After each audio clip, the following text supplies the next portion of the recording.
बोलने वाला, इतनी मुश्किल की जिंदगी के बावजूद, जबकि बनु उमैया अपने जोरों पर थी जुल्म के, और इस हालत तक वो पहुंच गए थे कि करबला बनानी पड़ी।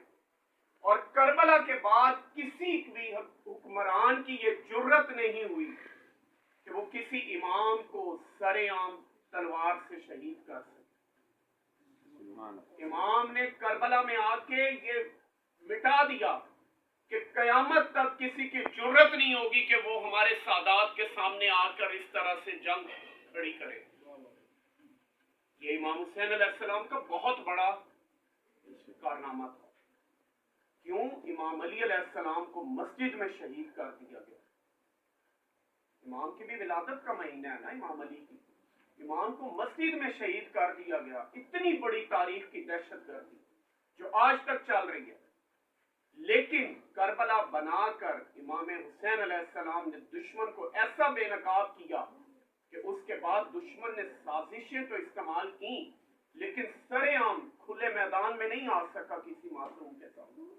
और इमाम मोहम्मद बाकिर अलैहिस्सलाम करबला के 3 जो गवाह इमाम हैं, जो ऐनी शाहिद गवाह हैं, रोज़े महशर जो गवाही देंगे, उनमें इमाम मोहम्मद बाकिर अलैहिस्सलाम भी मौजूद है। इमाम हुसैन अलैहिस्सलाम, इमाम ज़ैनुल आबिदीन अलैहिस्सलाम और इमाम मोहम्मद बाकिर अलैहिस्सलाम के साथ। तो आपने 4 साल की उम्र में करबला देखी। उसके बाद मौला ने अलूम के क्यों बाकिरुल अलूम कहा गया? ये बनु उमैया का साजिशों का दौर था। इस दौर में अहले बैत से दुश्मनी इंतहाओं पे कर रहा था बनु उमैया। हुआ ये कि इमाम ने इमाम ज़ैनुल आबिदीन अलैहिस्सलाम की जिंदगी की, अल्लाह सल्ले अला मुहम्मद व आले मुहम्मद। वैसे तो हर इमाम ने दीन की तबलीग की रिसालत मौत सल्लल्लाहु अलैहि वसल्लम की तालीमात के मुताबिक, लेकिन मासूमीन ने उस दौर की हिकमत के मुताबिक लोगों को इल्म दिया। जैसा कि इमाम ज़ैनुल आबिदीन अलैहिस्सलाम कैदों में थे तो मौला सहीफ़े सज्जादिया दे,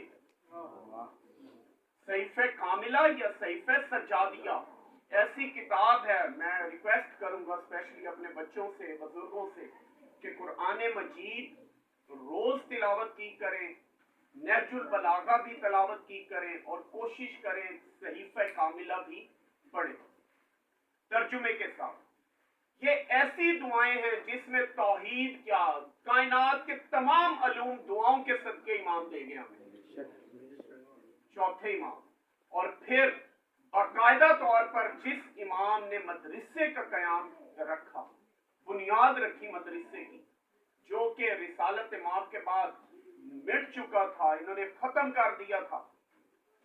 इतनी दीन में तब्दीलियां हो गई, इतनी दीन में तब्दीलियां हो गई कि सिर्फ 50 साल के अरसे में 11 हिजरी से 61 हिजरी तक 50 साल के शॉर्टेस्ट से स्पैन में हलाल हराम और हराम को हलाल कर दिया गया, जिसकी वजह से इमाम हुसैन अलैहिस्सलाम मदीना छोड़कर इमाम करबला में आए।